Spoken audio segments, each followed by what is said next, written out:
Welcome to Moments with Marianne. This is your host, Marianne Pastana. And we're here today with special guest, Eduardo Sigal, who's here to share with us his new book, Resisting Recession: How to Build and Preserve Your Real Estate Investments Regardless of Market Conditions. So have you ever wanted to learn real estate investing tips from a top investor? Well, today's guest is here to share with us just that. So, Eduardo Sigal quickly discovered the importance of trust and responsibility, knowing from an early age that they are earned through consistency and demonstrated worth. Eager to contribute to his family's real estate business, he began learning the industry's inner workings when his father, a successful developer, brought him into meetings at just 11 years old. These early experiences, coupled with invaluable partnerships, became the foundation of his prosperous career. Sigal's path included earning an MBA in entrepreneurship from Pepperdine University, actively engaging with ICSC, and founding Signet Investments, a thriving consulting and investing firm. Through Signet and its affiliated entities, Sigal has made a lasting impact in real estate consulting and investing. So welcome to the show, Eduardo Sigal. Thank you. Thank you for having me. Very excited. My goodness, what an honor it is to have you here and to talk about this book. What inspired you to write this? Well, I feel like in culture, there's been a lot of things that I feel have translated into investing that create a lot of hurdles for people who want to get into real estate. I think, there's a lot of instant gratification, gamification of investing. And unfortunately, I've seen that cause a lot of devastation in people's life savings, especially in the middle class. This book was written to sort of protect people and to give them a different philosophy when looking into real estate investing. So let's talk about your background because you are uniquely qualified to write this book, especially since you started taking meetings at 11 years old. I mean, I'm shocked by that. So, Yeah, I think I was very lucky. A lot of those guys that I would take the meetings with, one of them manages over $10 billion, another one's one of the biggest, if not the biggest, private contractor in Mexico. And then another one, I think he just sold a couple of apartment complexes for close to 600 or $700 million. And that's people that, that aren't family that was in the meeting. So I would hear these guys talk about real estate, and the things that they would talk about were not things that I'd learned to talk about in my MBA program or in my undergraduate school program. It was just so astonishingly how different like people think sometimes in business and successful long-term people. And so, yeah, I mean, I think that my background made me sort of gave me a different perspective that I wanted to bring to the masses. And I think anybody could benefit by just bringing this into the way they think about investing. Personally, I think this is the only way to invest. Long term stability, dependability, safety, growth is very important, but not risking the house, not risking your life savings on things unnecessarily. There's ways to make money without taking certain risks. so would you say that there's an investment culture that is happening today that needs to maybe pivot? Yes, I mean, I wrote about a lot about that in my intro. I think in my first, I guess, 39 pages of the book are very much about, the culture and where I see things need a paradigm shift. That's really a good intro to sort of the ideas. But one example is just you go into these crowdfunding websites, and they're fun to look at new deals. And people seem to only focus on financial metrics, specifically the internal rate of return. And the trick with that is that that's the only thing you're focused on. Anything could look good on paper. And oftentimes, when other people are investing in other people's real estate deals, those numbers are artificial and they're on the what ifs. What a lot of metrics don't have, no metric really has it, is the risk of the risk of the investment. And a lot of that is subjective. When's the money going to come? IRR, for example, the internal rate of return metric, the big part of the quality of that metric in a way requires that you have a terminal value, which means that you're going to sell the property. Maybe you don't want to sell the property. People that I know, uh, pretty much everybody that's in real estate and very successful people, they never sell the property. So how could they use a internal rate of return metric when that's really not their goal? And so it's not about the numbers. Sometimes it's about, if a tenant leaves, are you stuck with an asset that you could rent? If a tenant tries to negotiate with you, are you over leveraged to the point where if they leave, now you're at the mercy of paying a very high mortgage payment? So there's other things to think about. And it's crazy to me because some people are so intelligent in their business, but in real estate, it's a whole new ball game. So to get savvy in real estate, even if you're already successful somewhere else, it still takes time. And I'm trying to take out some of that learning curve because there are things that you just kind of learn, through the being in the real estate business, and a few things that I feel I've learned that has created stable investments that people I want people to have that. And unfortunately, the middle class usually gets the most hurt when there's any kind of recession or cycle. That just sucks. So, trying to do my good in the world. Your book is such an empowering resource. So, how do successful real estate investors prioritize value and income stability over the numbers? Well, one way to do that is by, let's say, not leveraging so much. I mean, at first, sometimes some people have to leverage a little bit to build their portfolio. But by not leveraging so much, you have more equity in a property. And when someone moves out, uh, you don't have to give up a lot of your personal income to keep that property, from getting foreclosed on. Um, Sometimes, for example, the way like I was brought up, we didn't buy the best yielding properties in the idea of cash flow. Um, but we bought quality properties in Beverly Hills, in Santa Monica, that they did pretty well with cash flow. But the idea was to go after appreciation.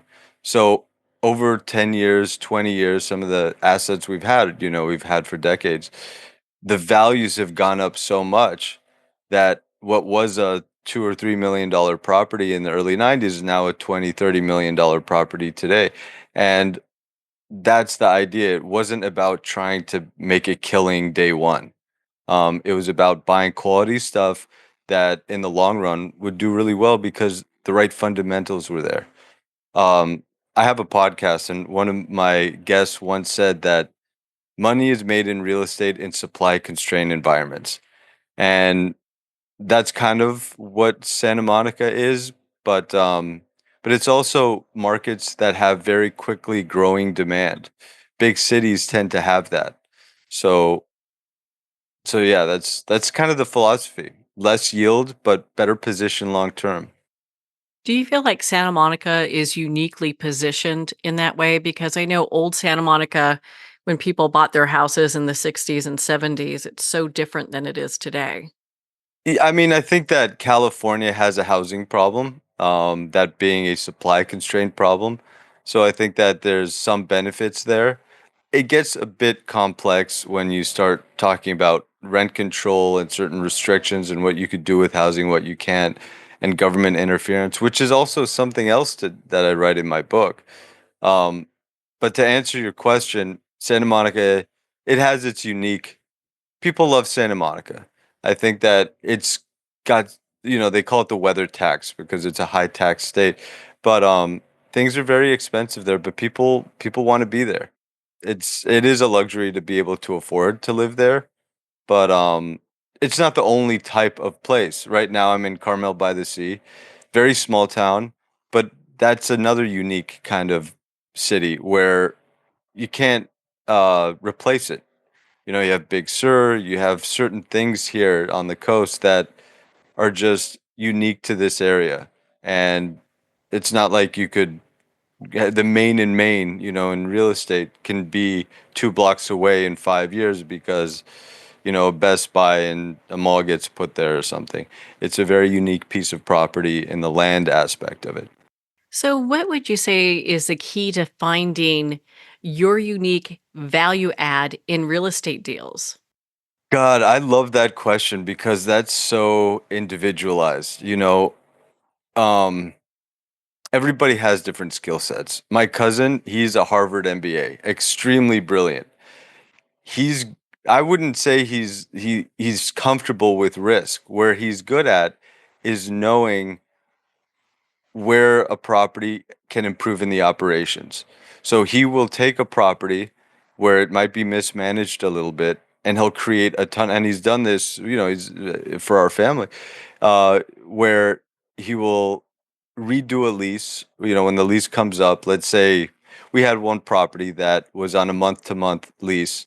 Um, it was a 5-year lease, but then when we actually looked at the lease, they had the right to leave every month or every 6 months or something. Very short-term lease. So it wasn't really a long-term lease. It was a short-term lease, which takes away a lot of the value because you can't depend on the future income if it's not a real lease. And the things that he was able to do, arrange a lease, the way he worked that deal, he just created a lot of value for us. And it was stability for everybody. We knew they were, let's say, even if they didn't pay less rent, they paid more. But let's say they paid less, it might have been a better situation for us because we knew that we were going to have money coming from this asset for a certain amount of time. So that's his unique value proposition. I think that mine is what I like to do, and it's my passion, is I like to create value in finding older assets that need need updates. But sometimes it's not just updates cosmetically. It's a change of use, or it's additions, or it's design. Um, if you have the right think like what ingredients would I look for? Perhaps high household income in a property where I think people might be willing to spend more money on an office space there. So I might do a higher end office in a small building. That's actually what I'm doing in Carmel.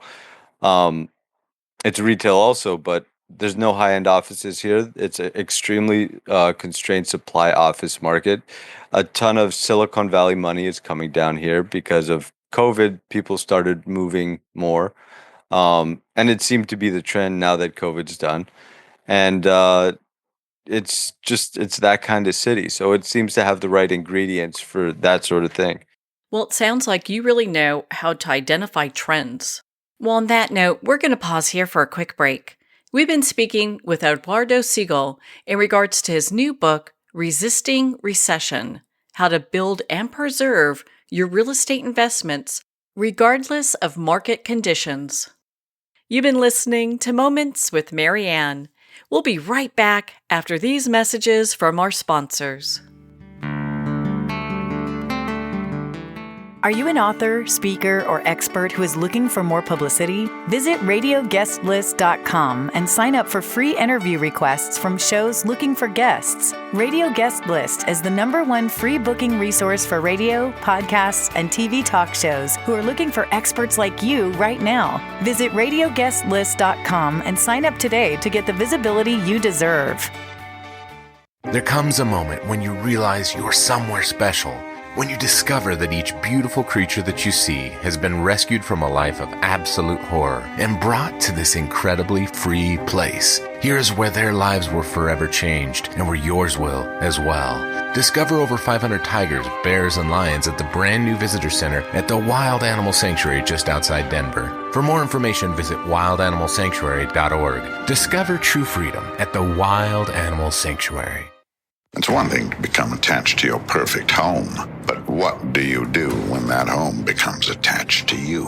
A family in dire need of a fresh start, a mysterious house tied to the past. Buried deep within the foundation of the old Far Hill Manor lies a centuries-old secret. Dark forces or something stronger just waiting to be discovered. Caretaker, a supernatural thriller by breakout authors R.J. Halpert. Internationally recognized and award-winning author Judy Goodman works and teaches outside the box of limited thinking. Working with people from every walk of life, her goal is to empower you to be the best you can be, no matter what the challenge is. Born with the gift of seeing beyond our normal vision, she has an extraordinary gift of working with every challenge. Teaching beyond conventional wisdom, her work is described as life-changing. Visit judygoodman.com. That's judygoodman.com.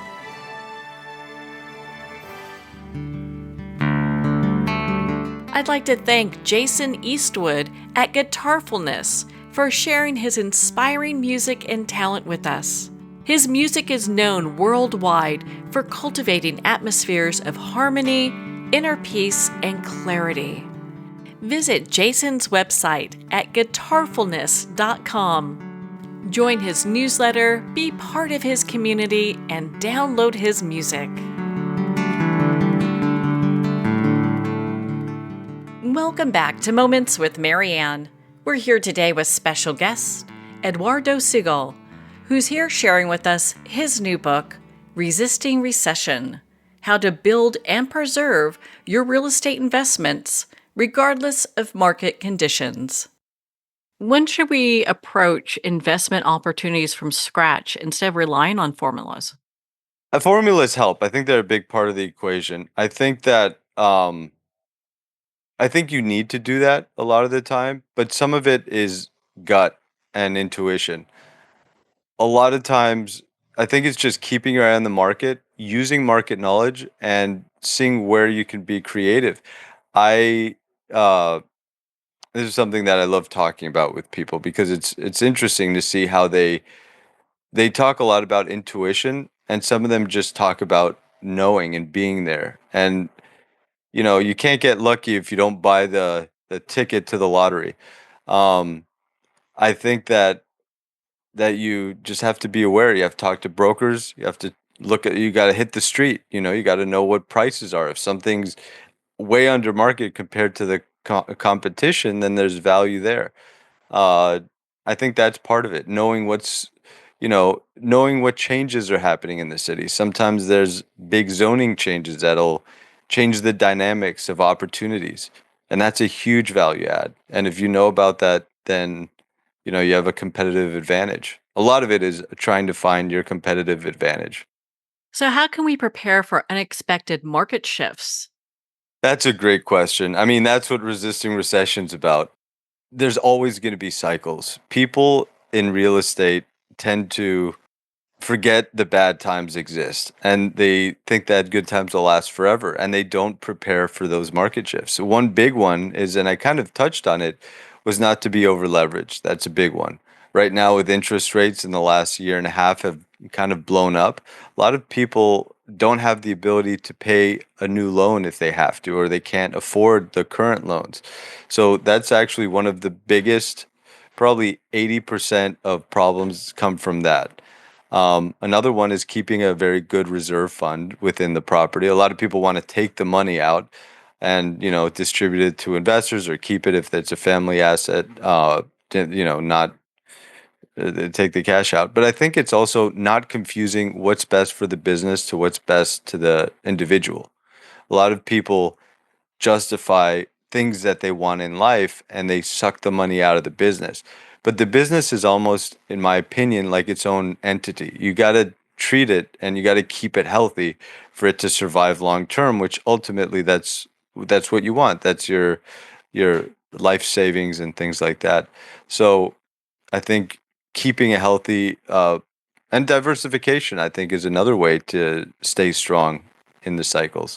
A lot of people, it doesn't necessarily need to be diversification. It could be several assets in the same asset class. But at least you're diversified if one of those assets, let's say, is having trouble, if there's a lawsuit, or if you're not collecting income from that particular asset. And I go over a lot of this in my book. I love talking about it because there are many different ways, and it's kind of a little bit of everything. Just knowing which one to focus on for each asset. So, is your book, Resisting Recession, something that is kind of evergreen that people can read regardless if we're in a recession or not? Oh, for sure. I think it's better to read when you're not in a recession, like now, because you know how to think so that when it does happen, you're protected. Once you're in a recession, you're in a bad position if you're not prepared for it. you might not have the partners that are, ready to deal with that. They might want to sell a property where you might want to keep it. That's one of the personal versus business issues, where a partner might want to sell a property because they have, their own cash flow issues, and you have a healthy property. Nothing happened with the property. The property was perfectly fine. But picking the right partners is another one. I think that's part of it. You touched on something earlier that I'd like to dive further into. Are there major benefits of long-term real estate investing? Major benefits to long-term investing. The way of thinking about it, I think it's safer. A lot of people like to buy properties and then sell them and flip and transaction, and they might make a lot of money on one, less money on another. I think what people forget is that every time they go into a new deal, they put themselves at risk. There's a lot of unknowns that happen. Long-term investing, although you could consider, buying and flipping long-term investing, I do and I don't. But the benefits are just stability, growth, dependability on future income. I think that's what people want when they talk about investing. I think, even passive investing, for example, is a very trendy term. I don't like it because it has that connotation that you could just sit there and collect a check, when as an investor you can't really ever do.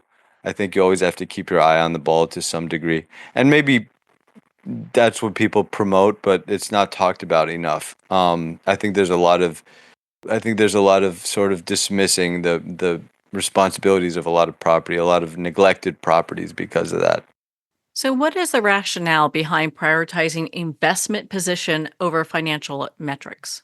Oh, that's a great question. Well, I think it's really at the beginning when you're looking at a property. Financial metrics, first off, they could lie. I could compare two deals. One of them I just had, I just sold actually. The one that I sold, I looked at the financial metrics, right? I had a broker telling me we were going to get these tenants and they would pay this much in rent and that sort of thing. And we had the property, and compared to another property I had that was going to have maybe, let's say, a 7% return versus a 12% return. The 12% return seemed a lot better. Well, the 12% return was in a not the best area. We kept it for 5 years. It sat vacant for 5 years. There was homeless people that went into the neighboring property. The metric never happened.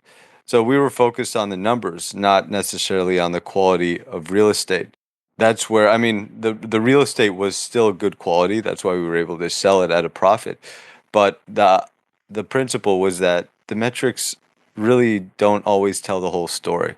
And let's say we did get a tenant, it was still the same property. If that tenant wouldn't have, made it longer than a few years, we would have had the same problem and we would have been stuck with another property that didn't have the yield that we wanted or that we expected from it, as opposed to the better quality real estate that had a lower yield that we could depend on. We know that will lease day and night with quality tenants that are very strong financially.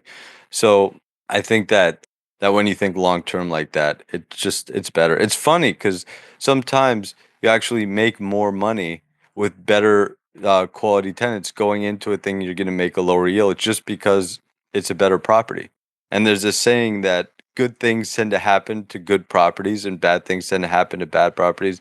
And you see that translated in real estate over the years. I've seen it translated, and good things happen to good properties means you have tenants sometimes that, let's say, will invest millions of dollars in tenant improvements. And that's your building. It's not their building. They just want to be there and they want to do their own improvements. And it's just incredible. It's such a different world when you have a good piece of real estate. I mean, like I was talking about earlier with the properties that we bought 2 decades ago that went up in value. We just got it because it was good real estate, good property. It was Wilshire Boulevard, right in Santa Monica. And, it's just done really well. It's just amazing to hear how all that works out. Now, would you say that your book, Resisting Recession, is a good book for people who are new to real estate investing? Yeah, I think it's a good book. I think it's, well, yeah, to real estate investing. I think it's generally a good book. I would even tell my son, like lessons in the book. I wrote the book kind of like Rich Dad Poor Dad, and it's the audience for everybody. I don't actually think it's a real estate book. I think it's a life book. In relationships, you're investing yourself. I think that investing is so universal in so many different ways that I think a lot of the philosophies in the book are just life lessons. I mean, sometimes I get into real estate. The way I wrote the book is that I take some stories from when I was little, and my father, one time we're playing golf, let's say, and I hit the ball, and some guy yells like four from the bushes. I'm like, why is a guy yelling four from the bushes?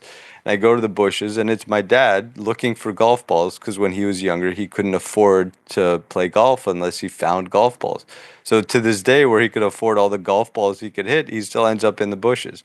And it's just things like that that I think are very important to learn to, save. A lot of people who make money, they spend more money than they're making, and then they're even broker than they were if they didn't make more money. It's funny, not funny. I mean, it's sad, but it's ironic that the wrong mindset is in finance today. What would you say a seller's market is, and why is that relevant? Seller's market. Yeah, I think that's an interesting thing. So we always talk about cycles. A seller's market is when prices are so high, the sellers kind of command the market. I mention that because I feel we've been in a seller's market for the last 12, 13 years, ever since the Great Depression, and things started to balance out a little bit, maybe around 2012. Sellers have really have gotten more and more leverage. So you would see people, buyers coming in with, in my opinion, ridiculous offers, offering all cash with terms that would really be, from a family office or investor standpoint, wouldn't make sense. The yields would be low. Why would people be buying certain things at such low yields? And the seller's market, the sellers kind of commanded what was happening, and it just wasn't a good time to buy.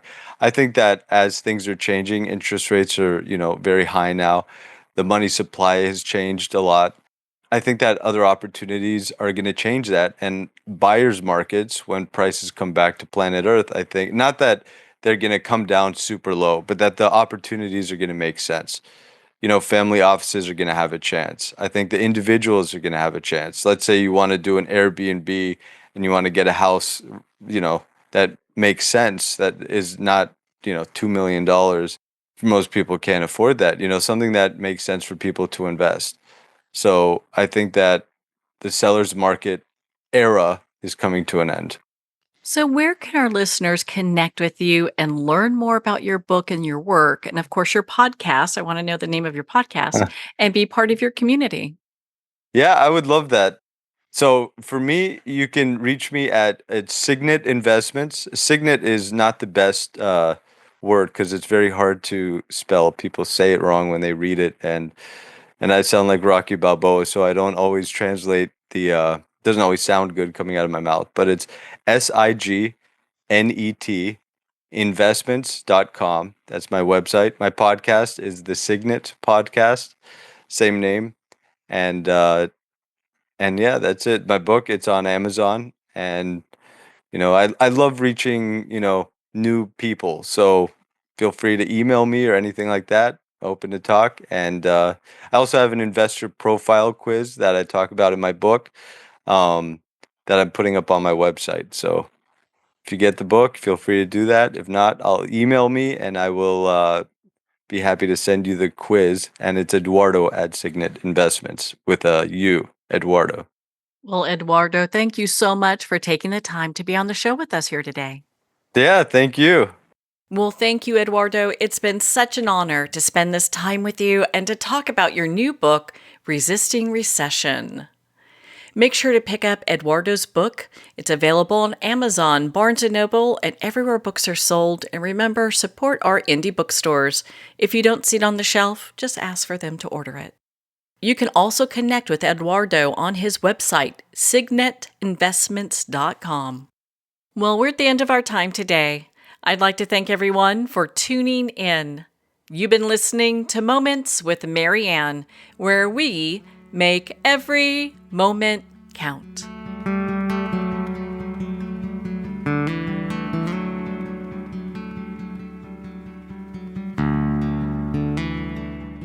In a single moment, your life can change. Moments with Marianne is a transformative hour that covers an endless array of topics with the best of the best. Her guests are leaders in their fields, ranging from inspirational authors, top industry leaders, and business and spiritual entrepreneurs. Each guest is gifted and a true visionary, a recognized leader in her own work, and while teaching others to develop, refocus, and grow, Marianne will bring the best guest and sometimes a special surprise. Don't miss this. You never know just which moment will change your life forever.